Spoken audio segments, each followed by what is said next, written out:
talk, Coach, about your strategy against Heineke? You guys picked him off, I think, 3 out of his first 4 possessions. How do you think you did against him, and what were you trying to accomplish? Well, first of all, let me just say this. That young man is a heck of a football player. I have a lot of admiration and respect for Taylor and how he plays the game, and watching him on film, you know, he's very deserving of every honor that he's received there at Old Dominion.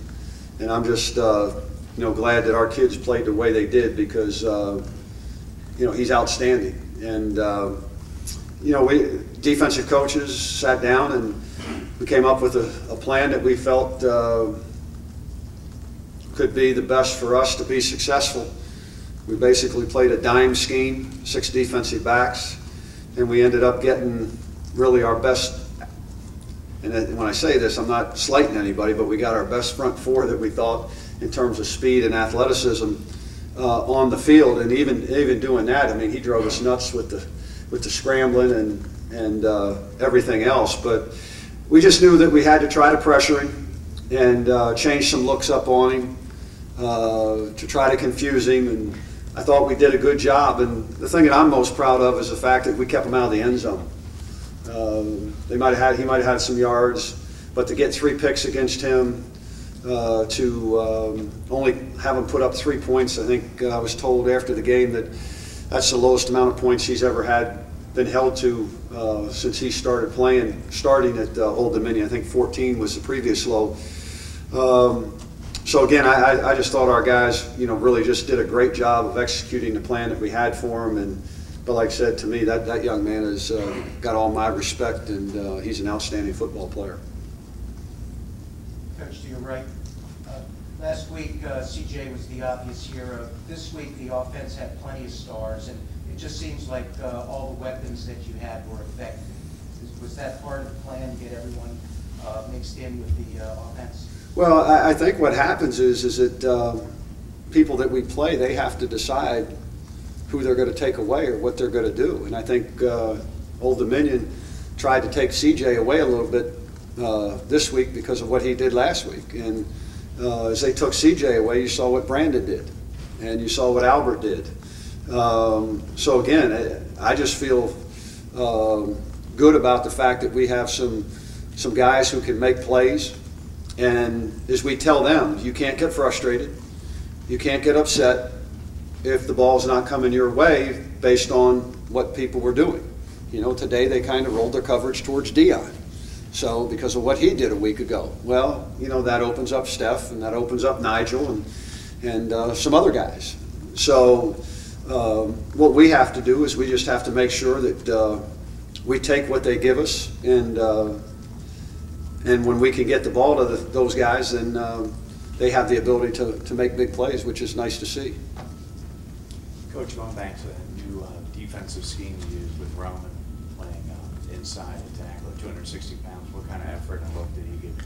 You know what, I think I have to look at the film a little bit, but I mean, I know this, Roman's always going to give effort. I'm not ever worried about the effort that he gives and everything else, but we were getting good pressure, and then, you know, it's tough. I mean, you watch this kid on film, and, you know, he'll go, and most of the time he was scrambling outside as we watched film on him.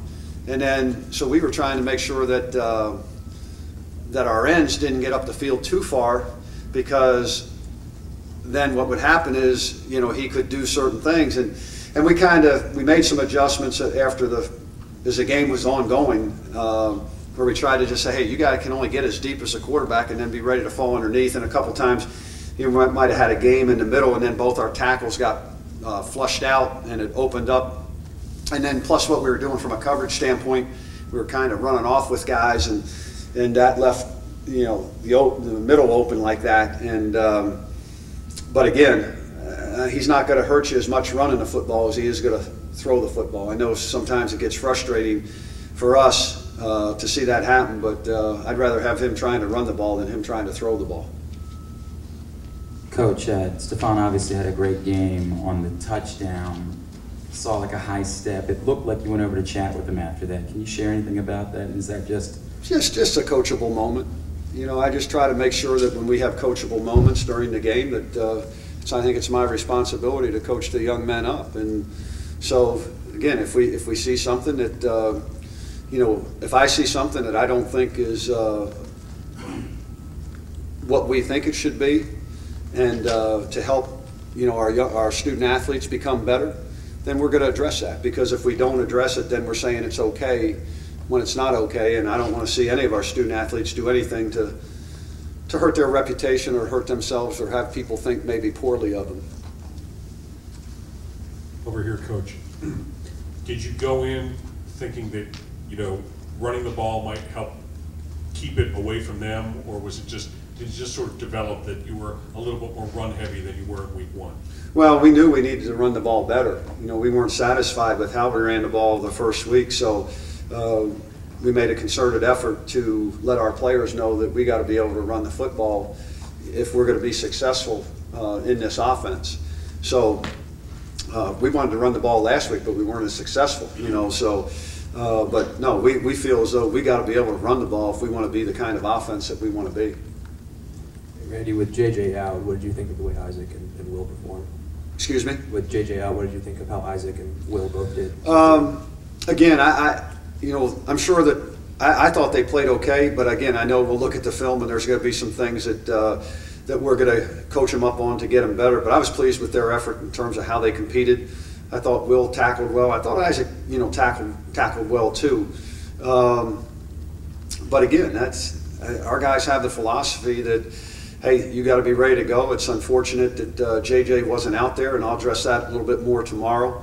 But I think we got a team that really understands that I've got to be ready to play at any given moment, and I've got to make sure that I go in and play, as good or better than the guy that I'm replacing. So, I'm proud of our guys because they have that kind of mentality, and they're showing it when they get the opportunities. And it just shows you the confidence that, you go into a game plan and, here you're going to take Will and throw him in there and let him be the nickel and play the dime position, the nickel position for us, and A.J. Hendy, who we think has come along tremendously. And then, Isaac is a senior who's matured tremendously in the short time that he's been here, to go in and play the way they did. And, Isaac getting that pick there early in the game, it was good to see because he's really worked hard and he's a great kid.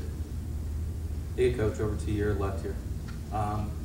With the Stephon late in the game there, that injury scare, did he mention to you what he thought went wrong, and did you give any update on how he's feeling right now? He's fine. There's nothing wrong with him. I was a little concerned because when I watched the replay, I saw the guy really kind of club his head, and it's kind of anytime you hit somebody above the shoulders, with the hand, elbow, all that's to me is a targeting foul. So that's what I was trying to do, and the other thing is I thought the officials did a good job. I got on them about the one with Sean Davis, but I went up and apologized because the guys upstairs told me it was a good call, so I'm not always right either. Yeah, Randy over here. Did you see a difference in the way Brandon ran this week versus last week, or was it more, a product of the way ODU defended it? Well, I didn't. After last week, when you sat down and studied the tape and you looked at it, I thought he was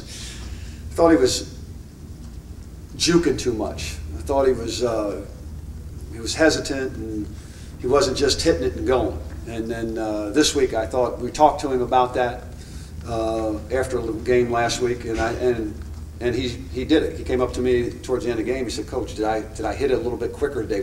I didn't think like I was maybe dancing as much out there." And I said, from what I could see, I thought you did. Now we'll study the film again this week, but that's the thing that's neat about these kids. They'll come off the field and they'll talk to you, and now they've really got an understanding of all the things that are happening out there, and that's neat to be able to have those kind of conversations during the game, and then when they come up and ask, did I do this a little bit better? And that's really neat to be around.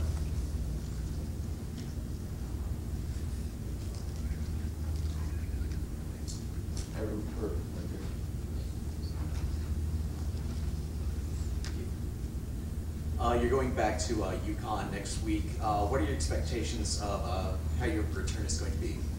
Well, you know what? I'm not really worried about that right now. I'm sure I'll get a chance to talk about that plenty during the week. I'm just going to enjoy this one, go home and do my normal Saturday routine, and I'll start worrying about that when we get there, and we'll address all those things, I'm sure, this week. But I want to enjoy this one. Wins are hard to come by, so I want to enjoy this one. Coach, over here. Were you pleased with the defensive depth in terms of being tested on that with the hurry-up offense?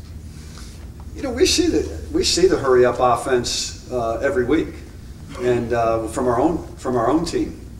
So I didn't think that. I don't think it really bothered us. We had a couple guys we had to send in to get some IVs. They were cramping a little bit, but no, I thought we handled it. I thought we handled it really well.